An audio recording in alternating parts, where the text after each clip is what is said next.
Hi, and welcome everyone to this short seminar organized by me, Maria Lindeberg, and my classmate, Khaled Harara. Hello.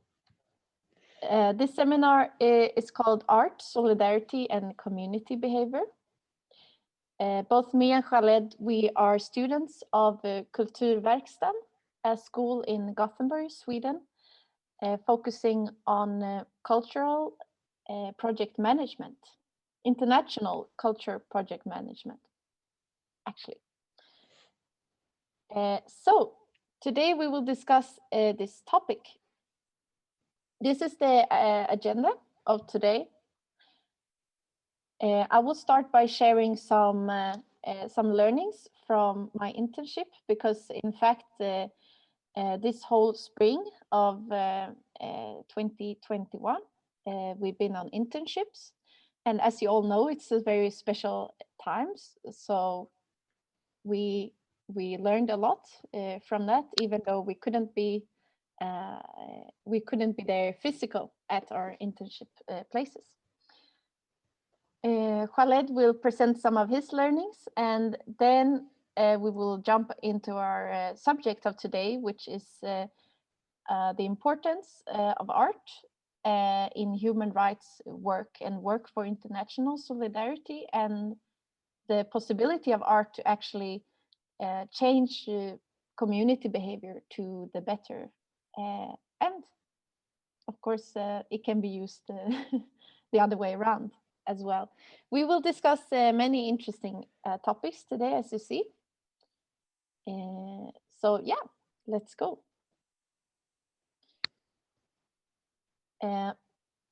My internship of this spring, I was part of an organization called Fine Acts that is based in Sofia in Bulgaria. I was sitting in Stockholm, Sweden, in my home, working together with them. The special focus for Fine Acts is that they are working in very creative ways to integrate art and human rights. As you know, human rights is a very large subject, and it's so many different ways that you can work with human rights. But they are especially interested in how you can use art to really reach out to people. What I would say is a successful way of working with art and human rights is when it leads to action, when people are actually doing something for human rights after they have been taking part of a certain, impression or a piece of art. So what really shows if it's successful is that people are actually changing their mindset or going to action.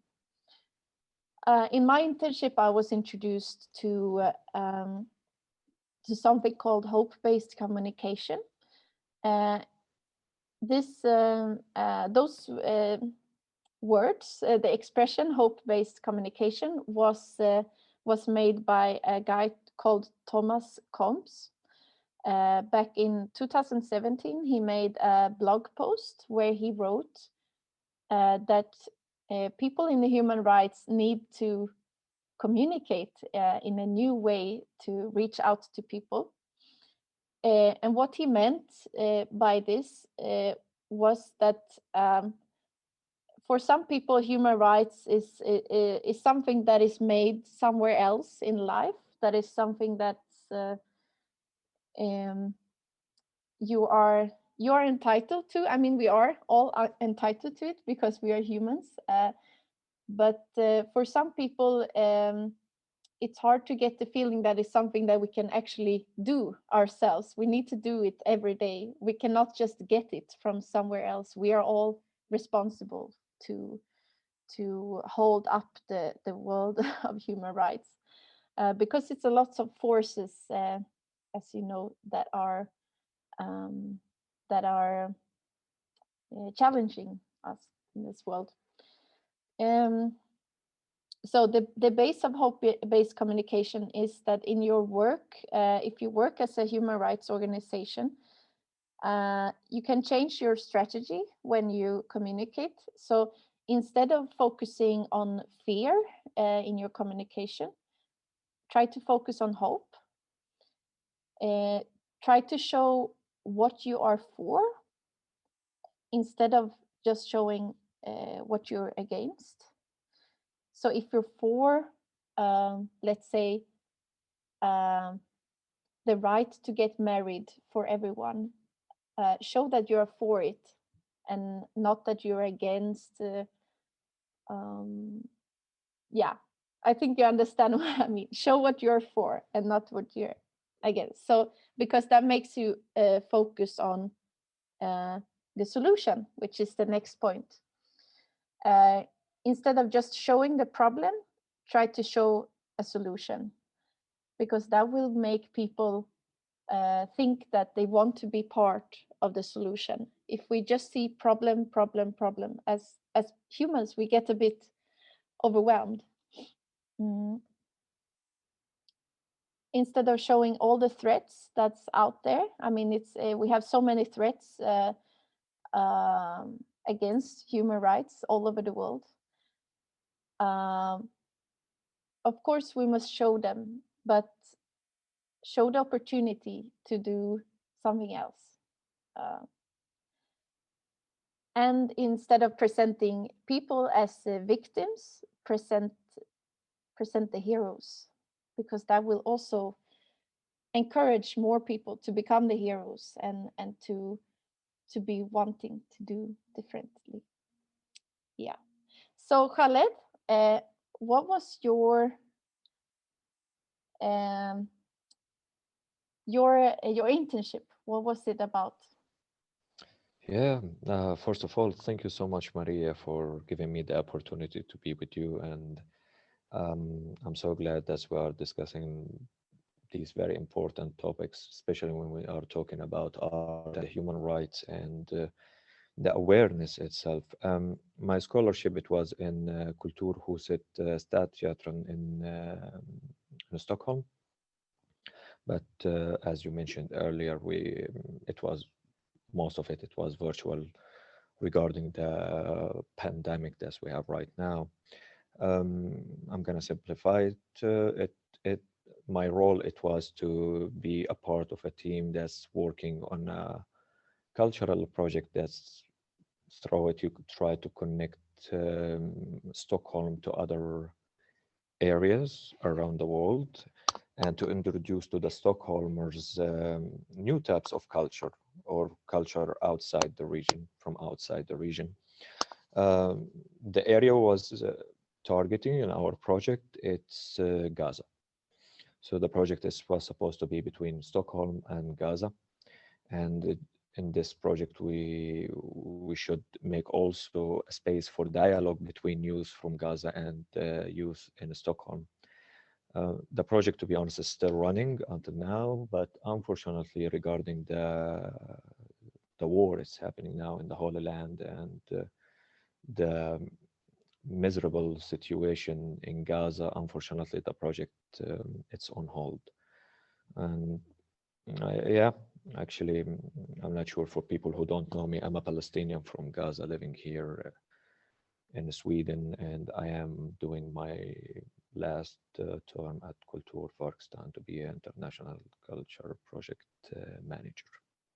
Yeah, and we will get back to this, discuss it more, because me and Khaled this week, because since you're saying it's a terrible war in Gaza that arose the last week, very much escalated. Unfortunately, actually, to be honest, I'm more specific. It's going in the whole, like in most of the areas of the Holy Land, the most of the areas of the occupied Palestine. So yeah, yeah. so yeah, and this lecture is kind of a result of our two brains going together, how we can discuss the importance of art and the human rights working together. So I will start my presentation again, and we continue. So I will give some real examples of when art has been really changing the field of, of human rights, because it can be a bit vague what we are talking about. For example, at Fine Acts, where I made my internship a few years ago in Bulgaria, it was a huge problem. I mean, it's still a huge problem all over the world. The violence against women. And it was a terrible incident a few years ago that a woman was actually killed in her apartment, beaten to death. And what Fine Acts did to raise awareness in the country, how this must stop. You know, you must do something about it. They rented the same apartment. Well, I don't know if it was the same apartment. It was in the same building or a similar building. They took a drummer there, a drum set and a drummer, and in that flat they started beating, and they were beating.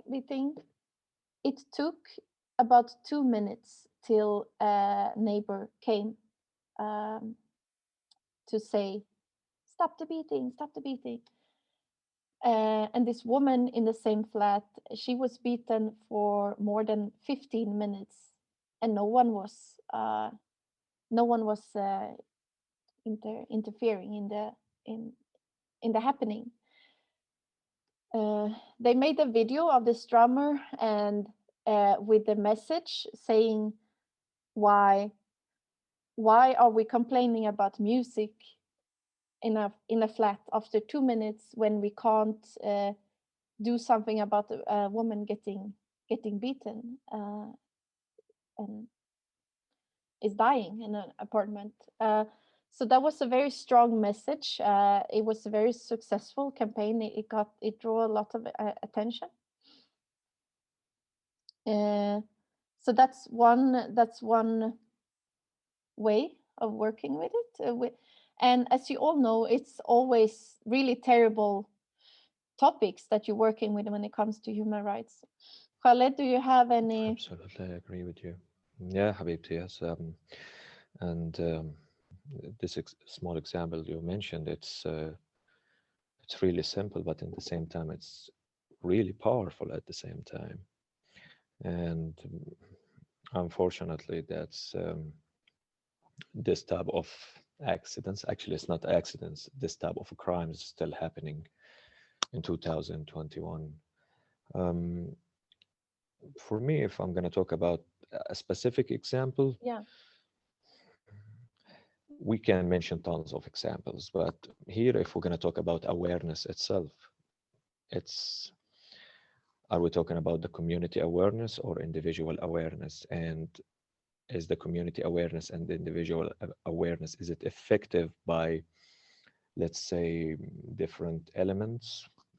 For example, like propaganda. Yesterday, when we had a chat, me and you, and we was talking about the awareness, for example, when during the World War II, when the Nazi Germany, it was using art to raise up the awareness of the importance of this war and you should fight, etc. Art, it's super powerful tool when it's used. And here I'm not talking about art itself is innocent from the misusing by some. Yeah. Let's take an example right now, what's happening in Palestine and in Gaza. A lot of artists, a lot of musicians, they are using art as a super powerful way of expression to raise up the awareness about what's happening in Palestine, but also in the other side, you can find the same examples, Yeah. if you Can know you what I mention mean. one example? Without again getting too much in the details, but I'm trying to tell you that awareness itself, it can shift from a place to another, from different from a community to another, and that's maybe also we need to think about it. Is awareness itself having limits, principles, and is art can be considered as a tool, can be used and misused at the same Yeah, time. exactly. Yeah, Depending who is who has the power of I mean, not only producing the art but also having the power of the narrative uh, yeah, and the political happenings absolutely, of I a agree. certain country or a certain area Yeah. of human rights work. And actually, if you're gonna like see it a little bit from outside, how many examples and stories we heard, me and you and a lot of people, about artists and musicians got killed because a song. Exactly. Yeah. And I know you also worked a bit in your internship with ICORN that is protecting writers from it's like a yeah, what do you call it when you can get shelter in other countries. Protection residency, we can consider it actually for 2 years, guaranteed for artists, musicians, journalists, that they are facing, Yeah, say, problems in their own countries because of yeah. the political systems and regimes that's controlling these countries. Yeah, And writers have always been very targeted. strong, very targeted, and very strong in the fight for human rights because it's the ultimate way of showing freedom of expression that you can write about everything and not be threatened.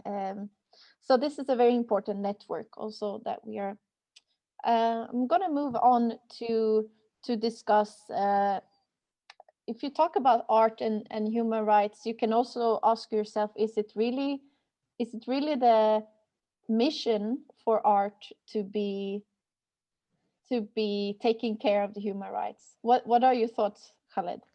What my thoughts? Oh, hallelujah. I'm not sure if 15 or 20 minutes it's going to be enough.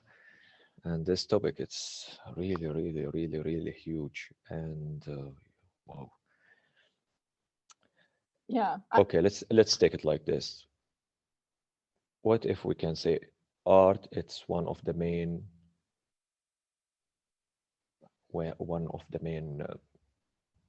most important human rights. You see, like you cannot divide it wow. like I love that. I love that, Khaled. That's actually something we didn't speak about before. You no. it came to you now, and I totally agree with you. Art is actually one of the most important human rights. So it's very interconnected. I mean, you can't separate. You cannot. You cannot separate it really. And um, but what I mean when I said this question is not that all art has to work with human rights because art has so many other potentials also. But we have noticed in our work, in our lives, and in our internships that it is a lot of artists wanting to help with human rights. And yeah, I love your saying that it's actually one of the Thank you, Maria, but don't take it in a negative way. Maybe because I am a Palestinian, and sometimes art can put you in a problem, sometimes with the political regimes in Middle East, and also absolutely you can go to the jail because of the Israeli occupation if you made anything that's from their point of view, it's violating human rights.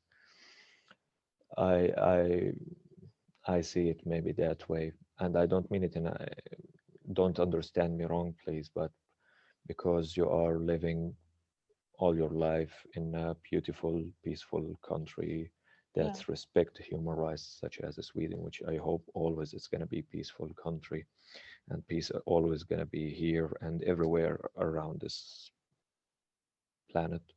Mm. We see it in a different way, actually, in Middle East, especially in the occupied Palestine. Yeah. And also one thing I just want to talk about, human rights itself. It's a little bit complicated. The way even how I see it, it's like I'm sorry, but now I just only think about what's happening in my country, especially in my city. And when I see, for example, the biggest cultural institutions, Yeah. um, they don't take, like, for example, a clean, clear stand against what it could be considered as a genocide for some people, or taking a stand, a really clean and clear stand between right and wrong, and sometimes just only take a stand about what it could be kind of get accepted by the international community as a trend, let's say. What do you mean as a trend? I'm gonna tell you what it means. Clean, clear examples.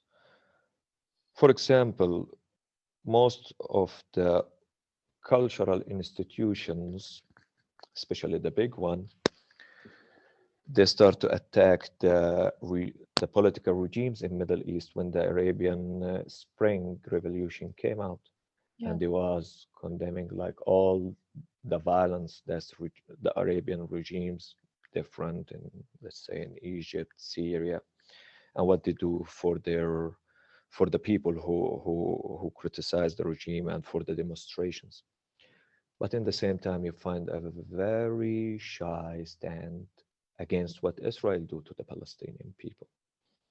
And sometimes to mix, and here I'm not generalizing, I'm talking about some big cultural institutions.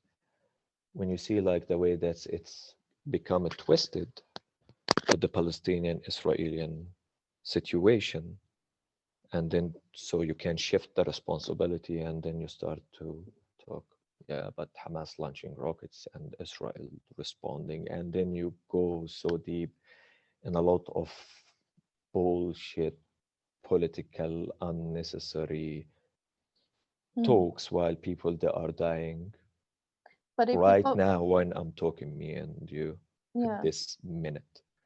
Then the Yeah. human rights is becoming a little bit twisted in a way or another, But if you focus unfortunately. on the art of the importance of art, how it can be used even during a war in conflict areas, do you do people have?